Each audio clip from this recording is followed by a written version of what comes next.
దళిత జాతి దేవుడిగా భావించే డాక్టర్ బిఆర్ అంబేద్కర్ ను కేంద్ర హోంశాఖ మంత్రి అమిత్ షా అవమానించారని బహుజన సమాజ్ పార్టీ ఇన్ఛార్జ్ జుత్తుక నాగేశ్వరరావు ఆరోపించారు. జగ్గంపేట మండలం అంబేద్కర్ కాలనీ వద్ద జై భీమ్ యూత్ సభ్యులతో కలిసి ఆయన ఆందోళన నిర్వహించారు.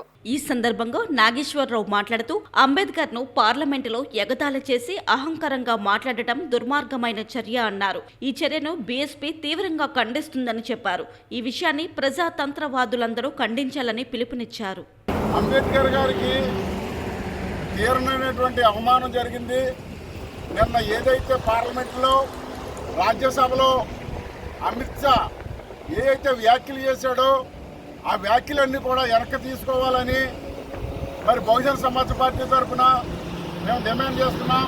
అలాగే పార్టీ నుండి వెంటనే రాజీనామా చేయాలని ఆయన మనువాదాన్ని ముందుకు తీసుకొస్తున్నారే తప్ప రాజ్యాంగాన్ని మాత్రం ముందుకు తీసుకురావట్లేదు.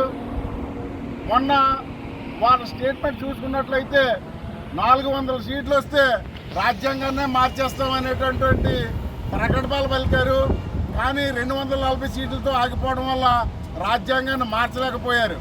కానీ వాళ్ళ మనసులో ఉన్నది ఏంటంటే ఈ యొక్క రాజ్యాంగాన్ని మార్చేసి దళితులన్న వాళ్ళని ఎవరు లేకుండా దళితుల మీద దాడులు చేస్తూ ఈ యొక్క రాజ్యాంగాన్ని పూర్తిగా మసిమాసే పరిస్థితి ఈ యొక్క బీజేపీ ప్రభుత్వానికి ఉందని తేటతెల్లంగా తెలుస్తుంది.